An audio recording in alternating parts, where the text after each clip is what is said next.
What's going on, everybody? Hello, Eurovoxxers. Nice to see you again. I'm glad that you guys could join us during the summer. I know it's been a little while since Eurovision 2021 has ended, but obviously, as you know, if you've been sticking around as long as we have, it's never a bad time to talk about Eurovision. So first and foremost, let's say hello to everybody who's joining me in the chat. Hello, Clara. Hello, Jess. Hi. And hello, Alex. How is everyone? Good. I'm good. Wonderful. Alex, welcome. This is your first live chat. Tell us where you're from and how long have you been with us? I'm from Portugal, and I'm with Eurovoxx since April. Just right after, before a little bit, Eurovision started. So it's been a very good experience. Yeah, I'm enjoying it a lot. Yeah. You joined at like just the right time, I would say, especially because for your country, Portugal, there was, one of the success stories that I would say, obviously, there's been a lot of success stories and some bigger than others, but particularly for Portugal, we know that it wasn't the most widely appreciated song this year. No. And a lot of people were calling it a non-qualifier, but then things really changed when we saw the rehearsals. So I want to know, how do you feel about how the Black Mamba and the delegation did this year? Yeah. I speak for myself. When I saw the national final of Festival da Canção, I was a bit upset because I didn't want them to win. But then the song started growing on me, and I ended to love the song. So it was a very good surprise for us because we're not expecting to go to the final. I speak for myself. I was watching the semi-final. I was always saying, we're not going to make it, we're not going to make it. And we did it. So it was a huge surprise for me. And I was so happy. I was thinking that maybe Neve would be a better choice, but then things changed. And I'm glad that the Black Mamba did it. And they were very well succeeded, at least comparing of what we were expecting to. So. Definitely, and let's hope that it's the start of more qualifications to the final to come. Yeah. Let's say hello to some people in the chat. Nice to see DJ Paradis in the house. Hello, Hello, Sarah. Hello to Rye Bailey. Not much news. Well, there's always some news going on. Hello to your Eurovision South Africa. We will get to the news about BRTC in just a moment. Hello to ESC Mangas. Nice to see you again. Just going to finish saying hello to some people before I get to some of the more detailed comments. Hello, Itala Nasso. Nice to see you. Hello to Jose Santos. Also from Portugal. Hello to Beckett Fitz.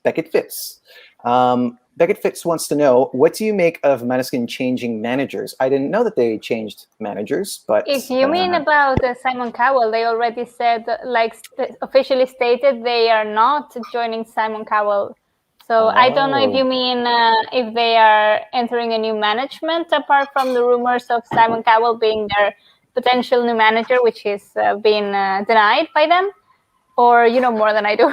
I know. Yeah, go ahead, Jess. I know that they have left their record label in Italy, so potentially they are looking for a new manager, maybe, but I don't know whether they've found one or not. Yeah, and it sounds like to me, obviously they've had a lot of success with their time at Eurovision and San Remo, and sometimes when you're on that trajectory, you need either like a management team that is a little bit more experienced in handling. Because if you're becoming a bigger artist, you might need a little bit more experience. So to me, it sounds quite normal that they're doing that kind of change. But nonetheless, sorry, did you have something to add to that, Alex? No. Okay. So Carlos Allen, nice to see you. Hello to Francesca Sant'Ambrogio. Doing my best. Eurovision South Africa. Alex, what do you think of Portugal sending a kizomba? Oh, no, please. Sending a what? Kizomba. Oh. It's nice to dance in some disco, but I don't think, because last year, Kalema, they were to the Festival da Canção, to the final, and they sing kizomba. It's more pop kizomba, that pure kizomba, but I don't think it would be good. honestly, because it's a very slow song. I don't think so, but you never know. Yeah, exactly. And a lot of people weren't sure that Portugal would do well with the song in English, and look at what happened. Yeah, totally. We've got Jota Love saying, Hola desde Benidorm. Hola. Hello to Heathen45. Sorry if I don't pull up these comments, as people know if they've ever tuned in when I'm hosting a live chat. Sometimes I have some issues with I get issues. And sometimes I have issues with pulling up the right comments, as happened to Andy, unfortunately, last year.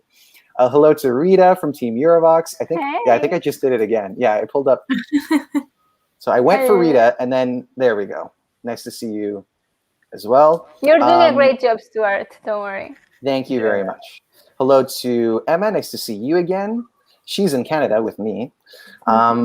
So now so we touched upon some news with Måneskin, but there's a lot of things to talk about with Måneskin. And Jess, I want you to start us off. So I guess you could say that Måneskin are just kind of dominating the whole world, or the whole world charts even. We know that this past week they have made their debut on the Australian charts, the ARIA charts. And also they made #1 Spotify Global Top 50, and they kicked Olivia Rodriguez off the top spot, which is pretty impressive. And also in the UK, they're still kind of present in the UK charts. They've been added to BBC Radio playlist. They just, they're just non-stop from what I can see. Yeah, and I think, in the past we have talked a lot about Måneskin's success as a band, and we're all. I'll get to your thoughts, Alex, but anytime that we've talked about them on a live, we're all fans, and I know that Clara, you're a huge fan. Anything to add that we haven't already said from what works for Måneskin? Because I started watching a lot of Måneskin video, my YouTube suggestions is just Måneskin. Like their early days, their high school days, their X Factor days, and I'm learning a lot about who they are as a band. So it's pretty interesting. And I think that's also an important aspect to mention that we maybe haven't talked about in as much detail is, other people have mentioned it, the fact that they did start out as buskers. They met in high school, and they've seen this really kind of constant trajectory of becoming bigger and bigger and bigger. And now, last time Andy suggested that, they could be the next ABBA, which is obviously a big statement to make. Love to see that happen if it were to be the case. But, success, like in any form, especially in this form, is something to certainly be proud of. I just have this feeling that Europe is getting this Måneskin fever. Like this Bieber fever that once happened a few years ago with Justin Bieber. It's like, it's Måneskin fever now. We need a rhyme for Måneskin fever. I need to think about something smart. Oh yeah, nothing's coming to mind. Because Måneskin skin doesn't sound very, very well. Well, I don't know, because it's kind of like you could kind of make a comparison with Goosebumps, right? Because some people say like chicken skin. Oh, cool! Yeah. Yes, in Spain we say that piel de gallina. Well. There you go. Alex, tell me, what do you make of the fact that Måneskin continue to be, making a big impact across Europe and the world? Okay, I think I'll pass a bit this one or I'm going to be hate on my first day because I don't like them at all. So I respect. Okay, I don't have much more to say, but. Honestly, I don't understand what's the fuzz about. Who was your favorite then this Eurovision year? Bulgaria, Switzerland, France, and then some songs started to grow on me, like Lithuania, Denmark. I loved Denmark, and Cyprus. But this is fantastic. This is what Eurovision is about. Yeah, totally. We don't all have to love Måneskin. We don't always have to love Denmark. We don't have to love the 80s vibe. Yeah, sure. And when they won, I was hoping that John could win in the final. And when Måneskin won, I was just like 5 minutes listening. What?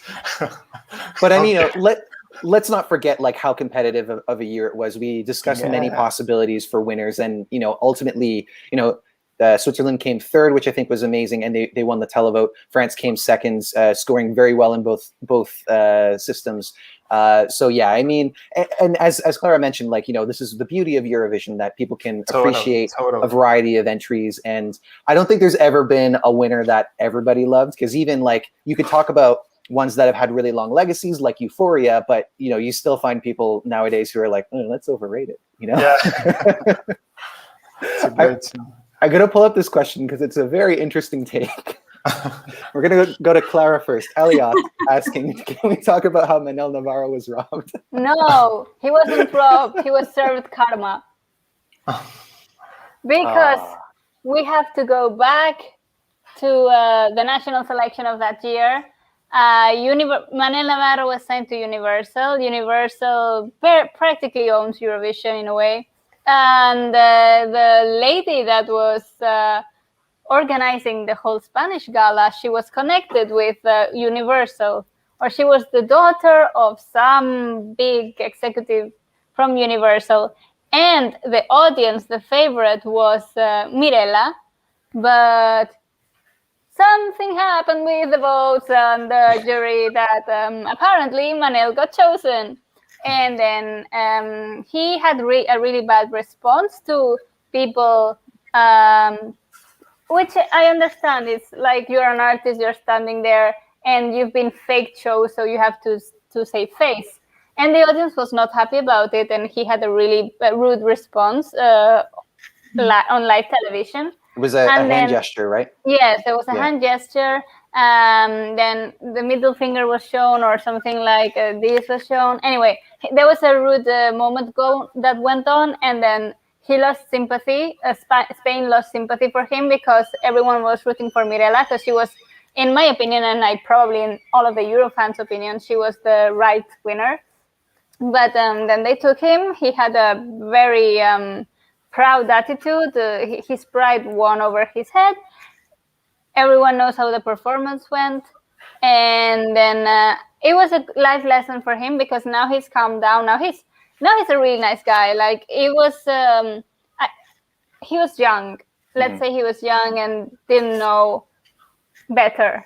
He did the best that he could with the information or the life skills he had at that time. And now life has treated him better, and now he's redeemed himself. Yeah, and as I understand, despite coming last and despite having a very memorable vocal crack, he's kind of embraced it and not let that be a mark on his reputation.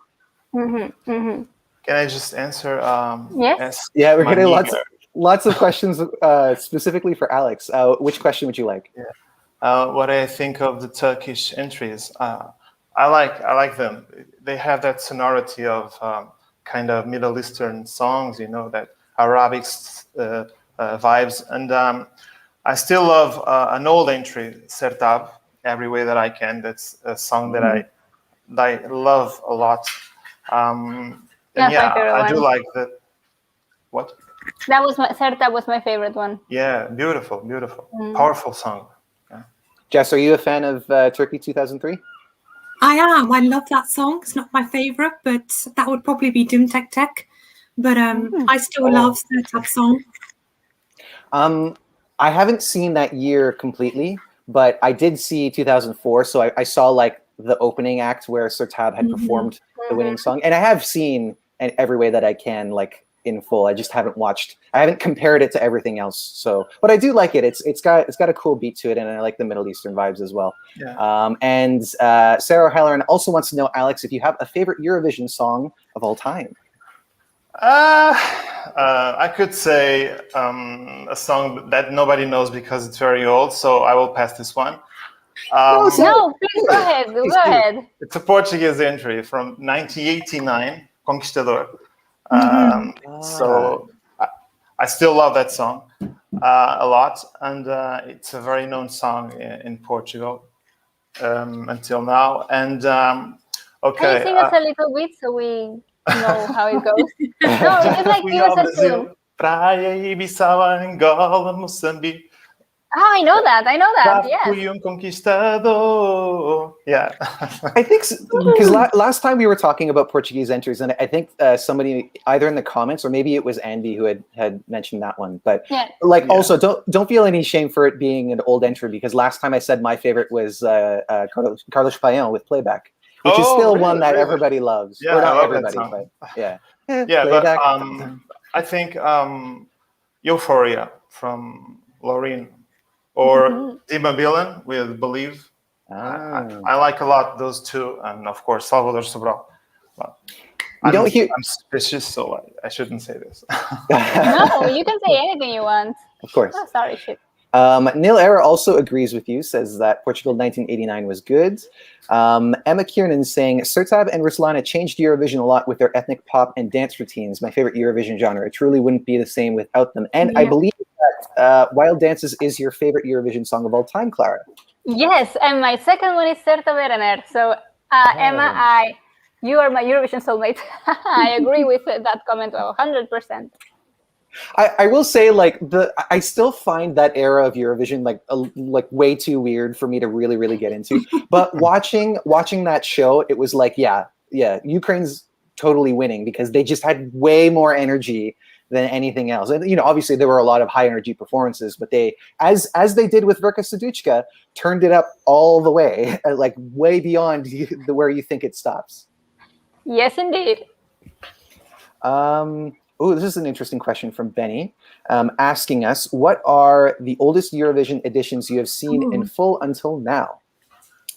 Jess. I remember I watched, I think it was 1976, when they showed it as part of Eurovision again, sometime a couple of months ago. But apart from that, it would have to be 1991. Oh. Best year in history. Course. Because it gave birth to 3 of these lovely people.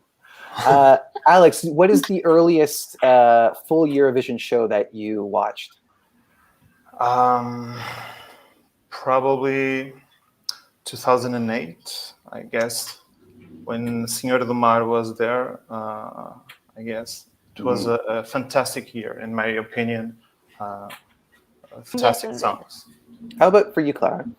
The oldest one I've watched, and it's because I went to visit Andy in London and I stayed with him. We watched 1993. Okay, and that was the one that we also watched Andy, Jess, and myself over Zoom at the beginning of the pandemic. So this is an interesting question because it was just like last week or a few nights ago that myself and my partner watched Eurovision 1961. Which I later learned was the debut of Spain with Estando contigo, contigo, contigo. Yeah, me siento feliz. Yeah. So different. Oh, and actually the winner from that year is very notable as well. And since, we probably haven't talked much about Pride yet, because, Pride is happening in a lot of different places around the world. But the winner that year, I'm blanking on his name, but he was representing Luxembourg, and the song was called Nous les amours, les amoureux. Yes, exactly. Yeah, we the lovers. And in the song, it's ambiguous about like who the lover is. But later on in his life, he came out as gay, and he explained that, there was a purpose for that because, at the time in 1961, like we're talking before Stonewall, before a lot of major movements in Jean-Claude Pascal. There it is. Before a lot of, political movements that demanded the rights for LGBTQ people, that wouldn't have been allowed whatsoever. So it's a very, very interesting knowing where Eurovision is now as far as really embracing LGBTQ people. So let's get to some more questions. Somewhere in Europe saying, wow, you're all so young. I remember watching 1968 in 1968. Oh, wow. And I pulled up the wrong comment. Beautiful girls like Clara here next year. Get used to a lot of this because I'm going to go for another comment. If all of your mistakes are compliments to me, I'm totally up for this life. It's just in some instances, it works in the reverse. So let's hope that doesn't happen. but nonetheless, Emma Kiernan is saying 1973 is actually one of her favorite editions. Good to know. There's some other developments as well, Jess. We might have touched on some of them, but what's another thing that's come out recently in the news?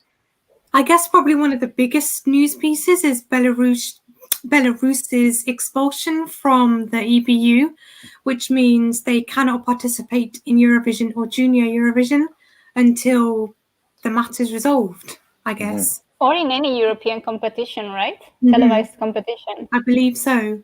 Any sporting or music event or... Most people are caught up with what happened this year with Belarus, and understandably, Clara, what do you make of this expulsion? I make it that on a political level is the right thing, because Europe supports some values. So if Belarus does not align with those values, and they may have not, well, obviously their internal political and social situation is a representation that they obviously do not align with those values, with the freedom of speech, with the democracy, with the actual official and functioning democracy. So then that translated into mocking the Eurovision system with the songs they sent. The EBU gave them a second option, a second chance to forward a song that would align with the Eurovision principles of freedom,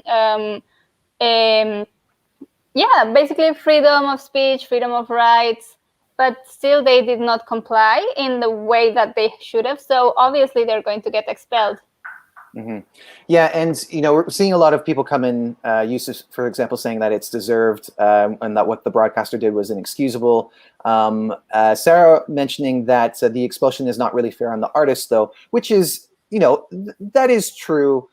It is important to remember that when we talk about who the primary players are in Eurovision, it is the broadcasters. And, I think we as fans, we all have our own Belarusian entries. I made a mistake of saying Belarusian one time, so I'm going to try not to do that. But entries from Belarus that we love and enjoy, and we would love to see those artists get their chance to represent the culture, because the broadcaster is an extension of this regime, which is largely seen to be as a dictatorship. So yes, we would love to see those artists have their moment, but it can't be done through BRTC at this time. Yeah, it could be like the Olympics, like Russia is not allowed to compete, so they compete under the Russian Federation, or there's like a technicality where they allow Russian athletes to compete, but under a different name, a different nation, under a different flag. So maybe this could be a thing that the Belarusian artists from Belarus would be keen on considering. Quickly, just to put a positive spin on this, because we do love having as many countries as we can at Eurovision, and we hope that maybe with a different broadcaster that does represent the values that are consistent with Eurovision, that we can see them come back. But Alex, do you have a favorite entry from Belarus? Oh, I was expecting you to ask that. So I was doing research. But I can't remember his name, so I'm trying to... If you say this... Ruslan Aleno. Ah, yes. Which year was that? Hasta la vista. Yeah, 2008. Okay.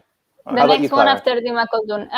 Well, it would be Dima Koldun in 2007, Work Your Magic. It was a Kirkorov production and a Dream Team production. And if you've been following Eurovoxx for a very long time, you would know that Dima Koldun was my teenage crush. And I don't know what I was thinking back then, now that I'm a grown-up woman. But things happen. But it would be Work Your Magic in 2007 by Dima Koldun. You're just a teenager, so... Because I'm just a teenage dirtbag baby. Exactly. Yeah, but apparently he was quite the hunk, because it seems that you weren't the only one that was just really taken by him. I've seen other people be like, "Oh, I've already." Thank you. I don't feel so alone now. Jess, your favorite entry from Belarus? Mine is Navi Band. Story of my life. And that would be my favorite as far as the songs that actually got to Eurovision. I did really like David Na from last year with Val. I thought I don't think it would have done that well at Eurovision, and it also had that spot of death in the first semifinal. But I enjoyed it for what it was, like having this electronic bed to it, and it was telling a story, and it was in their native language as well. So that if that year had gone ahead as planned, then that probably would have been my favorite overall. But Navi Band is also just like so infectious and so lovely, and something that we didn't expect, I would say, from Belarus. But nonetheless, obviously with the situation right now in the country, it would be very difficult to imagine them participating as such. And we hope that the artists in Belarus stay safe, and that they have other avenues to promote themselves across Europe. But nonetheless, another news piece from this week, Jess. So there was one news piece that you mentioned about the Armenian head of delegation joining the reference group, which potentially could mean Armenia are going to come back next year to Eurovision, maybe, and Junior Eurovision.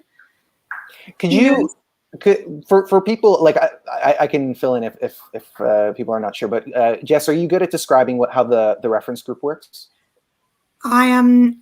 Well, the reference group is made up of certain heads of delegations from various European countries, and they kind of vote. They kind of discuss various Eurovision and Junior Eurovision related topics, and they vote on certain like rules coming in place or certain guidelines and stuff like this. I think it's a very brief version.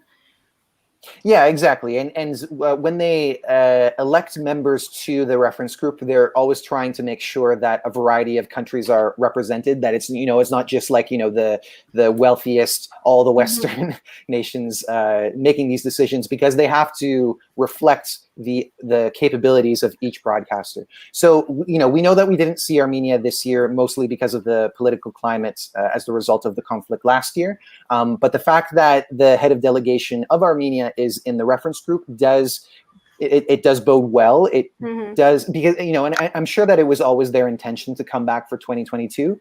But being a part of the reference group is, a good sign, I would say. And again, we always love to see as many countries participate as possible. So Clara, what do you make of the possibility of seeing Armenia come back? Oh, I love it. I think Armenia brings something very special to the contest. I've missed Armenia. They have this very, well, I don't want to say, well, I'm going to say it, ethnic sound, their Armenian sound, their own national sound that I love seeing on stage. And I love how they mix it with more modern rhythms, with more modern pop, modern dance. My favorite Armenian song is Kele Kele. I think that song was brilliant. And I am always really happy to see what Armenia has to bring, because we've seen a lot of avant-garde music from Armenia, a lot of avant-garde staging. So I think Armenia has a very interesting way of doing Eurovision, which keeps the spectator hooked to see what's next. Definitely, I would agree with that entirely. And you mentioned Kele Kele, which a lot of people don't know, but the producer of Kele Kele, well, I actually only found this out a few months ago myself, but is from Toronto. So there's a little Canadian connection there. And that's also the year that you said, Alex, that was one of your favorites to watch. Yeah, totally. Kele Kele, 2008. So that's an entry that you like as well? A lot. It's really cool. And to mention that presence of Canada in Kele Kele, we have Gem Slam asking that Florida performing at Eurovision is a sign of more American stars or Canadian stars, or I think out there in the other continents they are putting their eye on Eurovision, and maybe we will have more participation of writers, composers, or maybe singers in the near future. She's asking about Ariana Grande or Taylor Swift. No, Yeah. they will never do it. It would never happen. Yeah, I think it's a bit of a stretch. I see Blue did it. What's and that? it was great. Blue in. Blue. Oh, True. yeah. But They're then again, from they the are UK. English, so They were huge. Yeah. So I have a lot of thoughts about this. The line of thinking, I don't really know if that makes sense in the same ways. Like the whole Flow Rider thing, participating with San Marino, that I don't think is gonna be a repeat. It was cool to see that he actually showed up and participated. Obviously, they put a lot of weight into that, and it didn't pay off, as we've discussed before. But Jess, you're just to touch on this possibility of whether it's American stars or stars that maybe live in other parts of the world but come to represent other countries. I mean, obviously, we have seen American stars at Eurovision before, but they haven't had the success that people like Taylor Swift or Ariana Grande have. So I think big, huge stars like this, they wouldn't gain anything from entering a European contest that hardly anybody in the US knows about.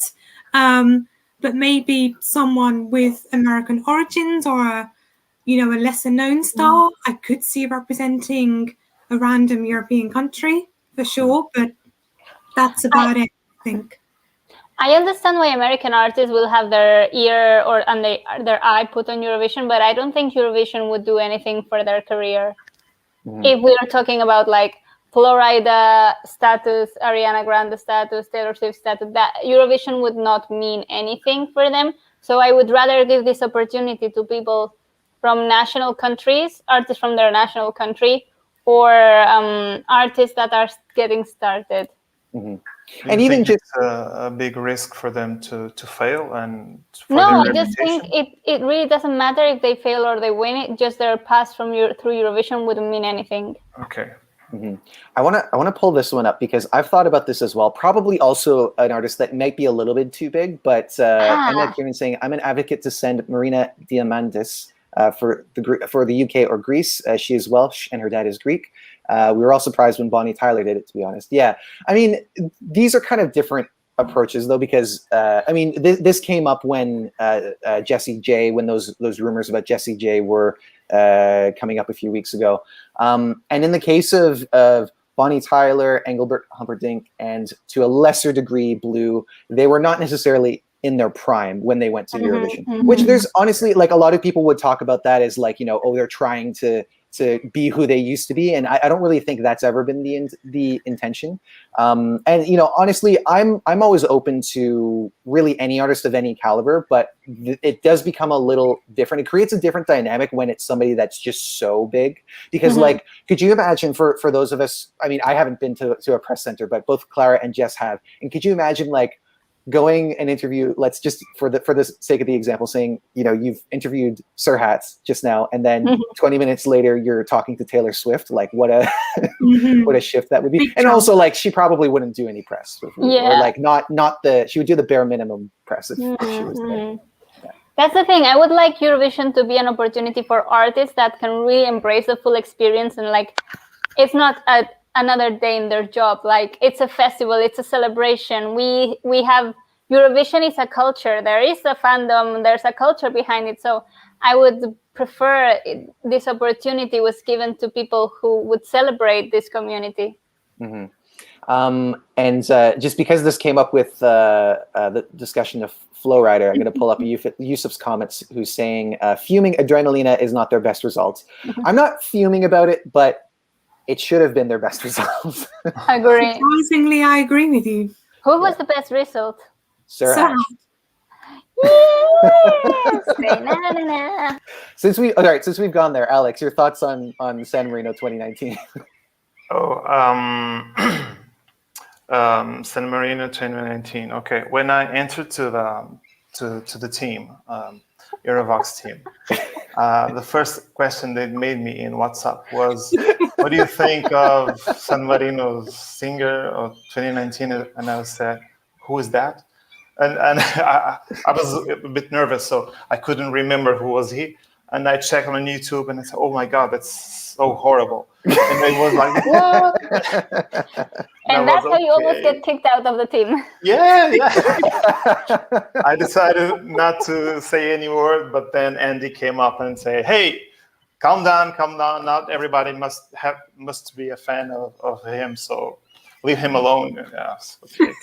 And I will admit that he tends to be my favorite go-to for like, you know, funny like examples of notable but not necessarily notable for their musical merit Eurovision acts. But I do love the guy. I think he has a really unique way of entertaining people. And in the words of Graham Norton, he's very aptly described as a disco Leonard Cohen. Yeah, and he smells really Cohen. well. Totally, he wears totally. really great perfume. Oh yeah, apparently he smells great, which is not something I can say based off of experience. And ESC Manga is saying that he misses Serhat. And speaking of San Marino and Serhat, Eurovision South Africa is saying, I think San Marino could benefit from inviting singers from all over the world. For example, the winner of Afro Music could represent them, and that, you know, has come up quite a few times because San Marino is the smallest country that participates. It's possible that they could always try and go for local talent, but from a competitive point of view, that might not be the best decision. So I mean, obviously, maybe when they heard that Flowrider, the possibility of Flowrider was you know, within reach, they just decided, okay, let's go with it, because when are we ever going to have this chance again? But yeah, like, you know, we often talk about this when it comes to San Marino, and they often have to import people, and that, Jess, I'm sure that you would say that should be allowed to a degree. Yes, to a certain extent. Though, now that there's conversations of Turkey maybe returning to Eurovision, Serhat has the chance to participate for Turkey. Oh, yes. He does. I didn't think of that. And once again, we've spent a lot of time talking about Serhat when we can talk about a country like Ukraine instead. Yay! So I have a little bit of a confession. So obviously, I mean, I've said many times that Go A and Ukraine were my favorite from this year. And every once in a while, there's like something that I'm thinking about. I think about a certain moment, and I'm like, okay, I'm going to look at the video, and I'm just going to watch that specific moment. Before I know it, I'm just going, and like I can't turn it off. I have to follow it all the way to the end. So I want to throw the question to all of you. Jess, is there a Eurovision performance either from this year or from years past that when you turn it on, you cannot turn it off? Oh, I think there's quite a lot. Obviously, Serhat would be on the list. I think my favorite Eurovision song ever, Oro, is one that I can't just watch like 1 second of. I have to see the whole masterpiece in full. And that's also that's Serbia 2008. That is, yeah. Cool. Bandido is one that has to be watched in full. Gina G, just a little bit. Yeah, those are some for me. How about you, Alex? Of all time? Yeah, just any entry that like you can't just watch it in pieces. You have to watch the whole thing. Okay. I spoke already some minutes before. Euphoria from Loreen. I think she's amazing. She did a simple thing, but very beautiful thing. All the movements, all the hair, it was great. Everything was there. It was really amazing. I think that Dima Bilan created a very good staging for that time. The fact that it was singing Lie Down, and then the violin, the skating thing. Seeing You, for example, Clara, Spain. I loved Viene Conmigo. That's a beautiful song. Which year is that? Vente conmigo. Vente conmigo. Yeah. It's Anabel Conde, yeah. Yeah, beautiful song. She came second. That was a really great achievement, and it's very sad that she came very unknown after that success. It would be the same as Barbara Pravi now coming second. She would go unnoticed. Yeah. She's actually a kindergarten teacher now, Anabel Conde. Really? Oh, is she? Okay. Clara, what are your Eurovision entries that you can't turn on without watching the whole thing? Probably Ruslana Wild Dancers and Sertab Erener. Then probably all of the Turkish rock songs. I don't know. The Balkan girls, they like to party like nobody. That's Romania, I think 2008 or 9. yeah, or 9. Yes, and because you said about the Ukraine, actually now that the football Euro Cup is going on, and I found this really fun tweet yesterday or this morning about like Ukraine was playing against the UK, so is it just me or everyone is checking the scoreboard, the Eurovision scoreboard, to predict how the Euro Cup is going to go? We've got Emma Kiernan in here. Guys, let us know in the comments, what are some of the Eurovision songs that if you turn them on, you can't turn them off? Emma Kiernan is showing some love for Be My Valentine. I also agree with you, Alex, on Euphoria. I guess because I've seen it so many times now, it is a little bit easier to kind of walk away from it. But like from a visual point of view, game changer, totally. And one that is well-deserved. The amount of love that it has to this day is totally well deserved.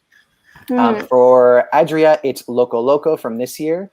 And I know that's was that a favorite of everyone here? Yeah, but why is Loco Loco not on Spotify? You know, like you get the Eurovision playlist on Spotify, but Loco Loco is missing. This is why I'm still a bit of a dinosaur and I use iTunes and I buy music individually. Me too. Me too. I'm young. Takam One is suggesting Margaret Berger, Feed You My Love. Probably my favorite song from that year, I would say. That's 2013, right? Yeah. For me, it was only Teardrops. Joaquin Webster saying Ragnarad. Ragnarad.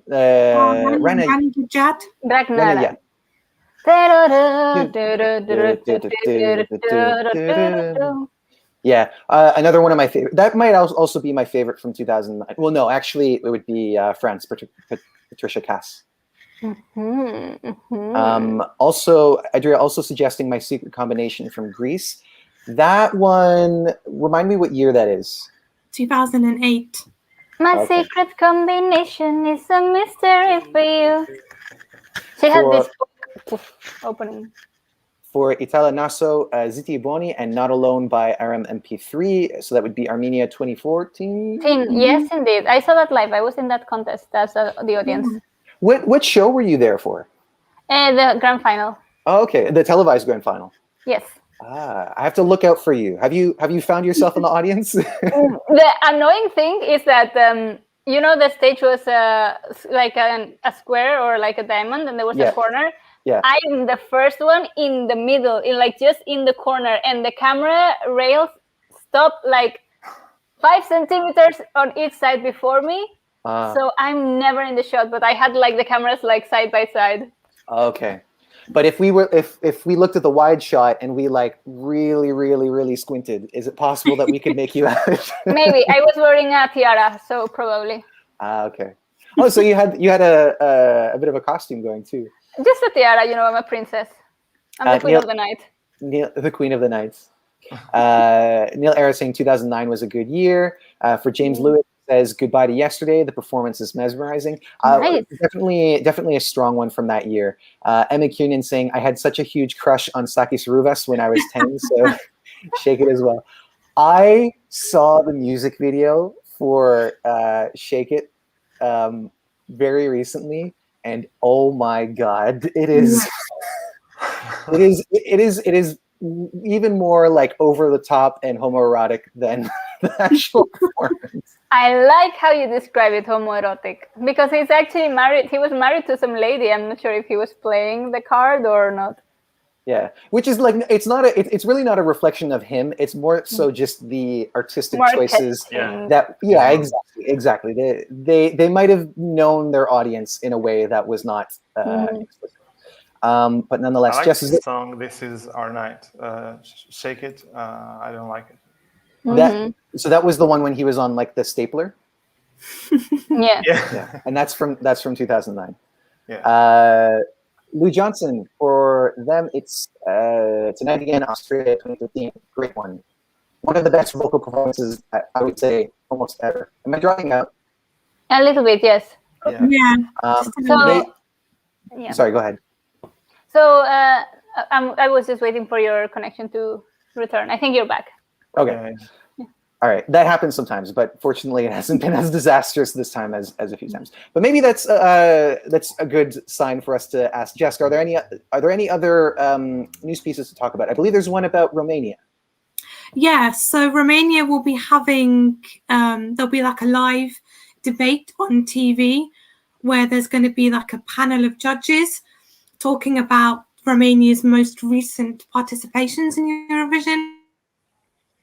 Mm-hmm. Oh, I think it's happening to Jess now.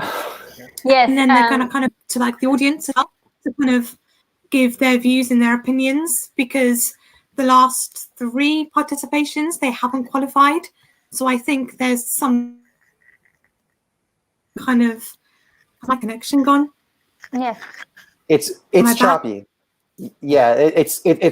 cutting out, but we got the gist of what you said, and I'm going to go to Clara first, and maybe it will stabilize in the meantime.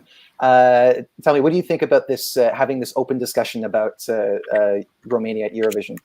Well, they should send someone that can actually sing live, and I am going to state this because what you cannot have is a pretend star that cannot sing, and it was very obvious with Roxen, and I think she's a great studio recording artist, but she's not a live performer, and there is nothing wrong about that. You can, for example, in my opinion, Katy Perry for a very long time was not a good live performer. She was a great studio recording artist, and not everyone is great live. Not everyone is a great recording on studio. So I think it's the case that Roxen is not a live performer. She has really great songs, great recorded songs, but she can't perform live, and that's a reality because we have never seen a good live performance that can match her recording abilities. Yeah, and in many ways, I have to agree. I wouldn't say that because I just want to mention that we did see good acoustic performances. But yeah, in terms of like when we think about her national selection in 2020, all those performances, I wouldn't say that any of them were good. The one that she did for Alcohol U was the best, and Alcohol U ended up winning, but it won because it was the best out of like overall, like with respect to the performances. The songs I think were of kind of varying quality, and there were certain criticisms about Alcohol U. And I do think that the Romanian delegation was paying attention, because the song this year was, in my opinion, a massive improvement. I liked the atmosphere that Alcohol U had, but it had some really weird lyrical choices. And this time around, they kept a similar atmosphere, but still had enough changes so that it wasn't going to be confused with that song, and it was also just lyrically much stronger. But going back to Roxen as a performer, to me, from the very beginning, it felt like they were putting a lot of weight into they were kind of dropping all their eggs into one basket. I'm really mixing up my metaphors here, and I was always quite concerned about how it was going to look at Eurovision. I was more optimistic because I liked this year's song, but then every rehearsal that we saw, she wasn't quite getting it. She was getting better, but it wasn't at the level that it needed to be in any regard. So yeah, it is a bit of a shame. But Alex, your thought on Romania and what you think they need to do? Okay. Portugal did the same some years ago. They were tired of bad results, and they were gathered together, some musicians and some people of RTP, trying to find a solution for the bad results. And they were thinking it's not worth it to go to Eurovision to do this every year. So the problem is that every country has its culture. And if you look at Portuguese songs, for example, they are very similar, the nostalgic songs, and because Portuguese are nostalgic people. They do not think like the Eurovision audience of the rest of Europe. So, or you try to go to the juries and try to find what the juries like, the quality of the singer, the quality of the song, and you bet your horse on it, or you just follow the people's choice because the people also votes, and we have to wait for a miracle like we did with Salvador. And Romania, I think, I don't think how they can manage the situation, because or they bet on the quality of the song and the singer, or they have to keep on trying. Mm-hmm. And I think that every year we see certain countries are like really needing to reapproach their thinking to Eurovision. I mean, we can also talk about the UK, because in 2019 they had decided to go to BMG to help select their artists. This year we didn't see that really pay off, and there are a number of reasons for that. But nonetheless, like those transitions aren't always immediate. And in the case of Portugal, it was an immediate, like it was like a really drastic change, but it also likely had to do with the fact that everything kind of aligned in the right way with getting the right artist and the right song. For Ukraine as well, because even though Ukraine has always been more successful than not, they're still the only country with consistent qualification. But the year that they took off, when they came back, they won, and there was a change in how they approached the contest overall. There has to be if you can't persuade the jury, and you're not sure if you can persuade the audience to vote for you, then you have to rely on the element of authenticity. What is authentic to you? How are you authentic as an artist? I don't think the last three Romanian performances we could see an authenticity from the artist or their song that the public would connect, or the juries would see as a value system there. Mm-hmm. Yeah, it's a good point. And I think that sometimes with certain countries, when the voting is so split, then you kind of end up with a more or less mediocre entry that ends up not doing well. Like I think of Estonia this year, which, Uku came 8th with the juries in the final, which obviously certain people had high hopes in that. He was such a tremendous hit with the public, but when it actually came to Eurovision, it was quite mediocre. So yeah, people are still retooling, and countries should be allowed to rethink their approach every few years. But nonetheless, is there anything else, any other news pieces that we haven't talked about in detail yet? Jess, do you have any opinion on Romania? Yeah. I mean, I guess if they were to kind of invest in getting maybe like a big star, either a big singer, a big songwriter in Romania to kind of, produce something that, that's going to have similar to a Salvador effect, that's really going to kind of propel them. I think maybe having some kind of internal selection, being careful in the singer they choose, making sure that they kind of have experience, they're confident in performing on a big stage, and that they can kind of perform vocally, and then getting a good team around them with, to kind of compose and write the song. I think maybe that would be a good thing for Romania, perhaps. I don't know. I'm going to pull this up before it shifts to another comment. Takon1 saying, I love Roxen's song and I loved her acoustic performance as she did, but the live performance on the show was not very good. Neil Era saying, it was more of a staging problem rather than Roxen, in their opinion. I would say I wouldn't say that Roxen was the problem, but I would say that there were elements of both. I think that the staging was also getting in the way of it being a stronger vocal performance. Yeah, it was a bit too much. Your Eurovision South Africa saying, I want Denmark to rethink Eurovision, get some more Greenlandic and Faroese artists involved if Danish singers don't want to participate. Is that the case though? Do you feel like Danish singers don't want to participate? Does anybody have any? Jess, you're a big fan of Denmark generally. Yeah, I mean, I don't know whether Danish singers want to participate or not, but I do think in more recent years of Danish Melody Grand Prix, that maybe that a lot of the songs are kind of very much just middle of the road, very similar in style. And it would be nice to see a more wide variety of styles, of genres. And of course, it would be nice to see maybe some Faroese or Greenlandic in Eurovision if Denmark would allow that.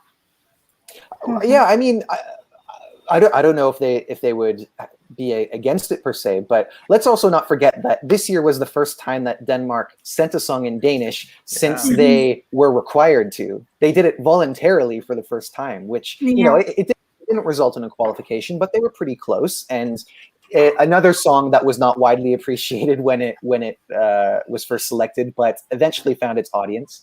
I don't know, Clara, your thoughts on Denmark? Alex, did you want to say something? No.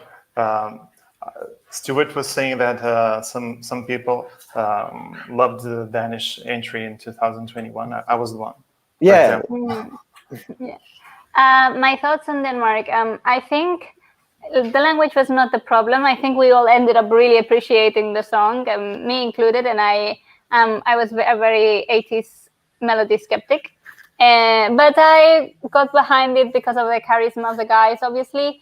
I think even if they didn't qualify, Europe actually liked the song because the videos and the reviews, they were getting a lot of reviews. Their videos were getting a lot of views. So it's not I don't think that Europe disliked the song. So maybe send the song in Danish the next time also. Mm-hmm. I do have to agree with you, Jess, about the entries tend to feel a little bit middle of the road. I guess it's just a matter of, is the selection truly reflecting the scene in Denmark? Mm-hmm. Could they find something that was a little bit more consistent? Because I mean, Denmark has a decent qualification record. I feel like they qualify more often than they mm-hmm. don't. But yeah, like there have been certain years where I am just kind of scratching my head, thinking like, why was this the best out of your selection? But that's just me. Now that you say it, I'm thinking about Ben and Tan's song, Yes. Mm-hmm. And it's what you say, it was neither here nor there. And if I would think, I really like that song, but I think that song and might have been a little bit weak compared to the other festival, to like the rest of the songs in the festival. So maybe they have to, and it's a really good point that maybe they should send more songs that reflect the current music scene in Denmark. Mm-hmm. Which is, I mean, that's just me asking the question. I'm not sure if, like, maybe that these are some of, like, the stars that are having a certain level of buzz, but I'm not sure. We will wrap it up soon because we are approaching an hour now, but we do have a few more questions. Benny is asking us, what is your opinion on Malta reverting to a selection open to all kinds of artists and songwriters next year, even though X Factor gave Malta some of their best results in recent years?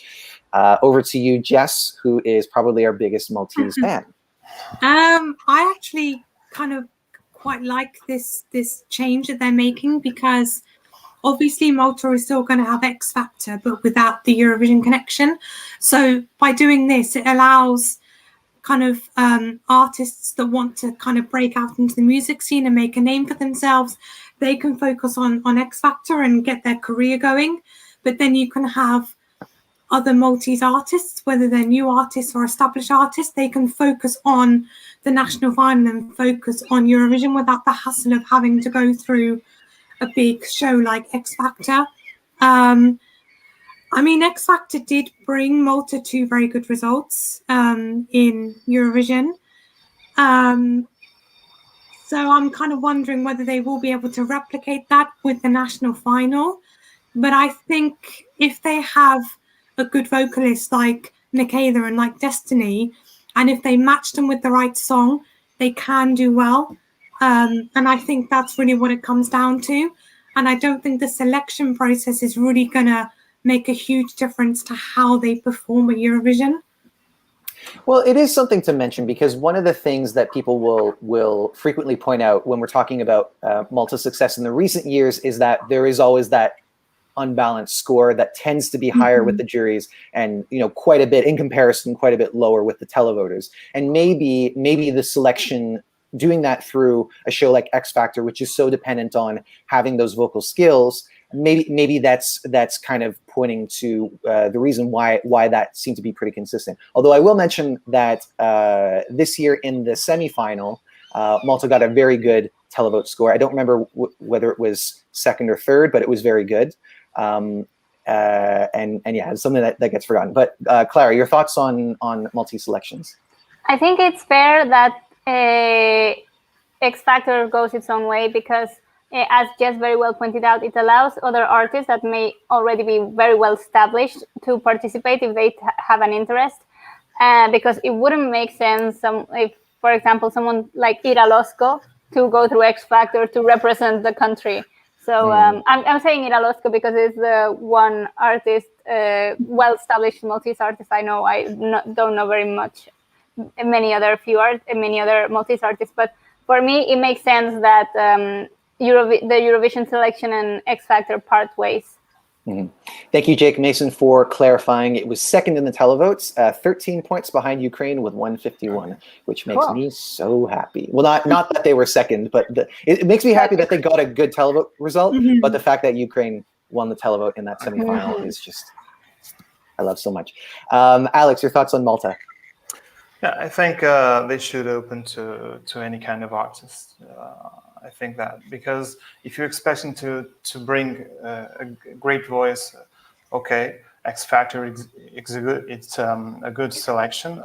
The way that they, as you said, people vote on the best voices, but not always the best voices win. So I think we should open all the chances to all the artists to participate. Yeah. And you know what you said, Clara, as well earlier about authenticity and having that come through in a song. I think that, you know, when we talk about this year, for example, Destiny did a really good job at embodying the song. Maybe there was a little bit of a miss because it wasn't necessarily her words, but she was able to bring it to life, and I think that speaks well to her jury score, but maybe less so to the televote. But obviously, there's all kinds of things that you could talk about in that regard. And then lastly, this question from Andrea. Do you think that Hurricane got robbed by the jury? Jess? Kind of yes and kind of no. I mean, I do think their jury score was a bit too low considering the song and the performance. Then again, Loco Loco was never going to be a jury song, so it's not surprising in that respect. So I'm going to say like half. They were half robbed. Half robbed. Yeah, go ahead,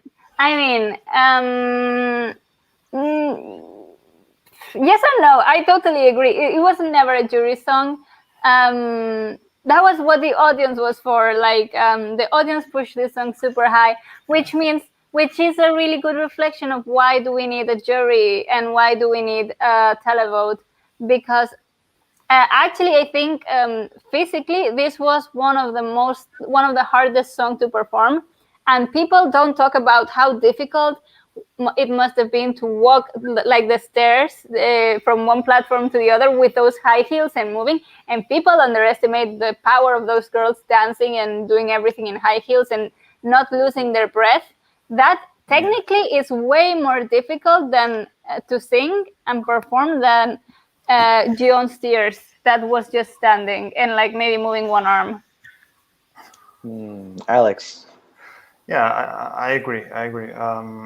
I was expecting the results of the jury for Serbia, so it wasn't a surprise to me. Yeah, and I have to agree as well. As Jess said, it was never going to be like a real jury pleaser. Those girls can sing; they really can. Yes. I think that and perform. Yeah, absolutely. I would say that they're the kind of artists that, you know, they definitely have great voices, but overall their biggest strength is their performance energy. You know, like if you were to go and see them in a concert, it would be lit. You know, and I probably wouldn't have said that last year, because last year I felt like their performance at Belarus was a little bit underwhelming. Nonetheless, they've also got great personalities. So if they ever come around this way, as we do occasionally see Serbian artists come to Toronto because there's a big Serbian community here, I would go see them. That means a lot coming from you. And let me be clear. It was not that I necessarily disliked the song. It was just a lot. Okay. It was more like an athletic performance. Yeah. There you go. Anyway, guys, it's been over an hour now, so I think we will wrap it up. Thank you so much for joining us. If you haven't done so already, please subscribe to the channel because, as you can see, we talk about Eurovision all year. There's going to be lots more coming out regarding Eurovision 2022 in Italy. We don't yet know where it's going to be, but we've heard that Turin has officially put in a bid to host, and we should be seeing a few more cities in the coming weeks, days also do the same. And then we can start talking about venues and where it's going to be held most likely, and we'd love for you to... And how much do we have to save for next year? Exactly. Very important. How much we have to save, how much the rest of you have to save in order to be there in person. And guess who has to save the most? Probably me. Yes. But nonetheless, please subscribe to the channel if you haven't already done so. If you're watching this after the fact and we didn't get to your question, please leave it in the comments, and we'd love to know what you think about Eurovision next year. You know, any of the things that we talked about, Måneskin, Roxen, San Marino, Serhat, as always. And just let us know. And we will catch you on the next video. Take care, guys. Bye. Bye.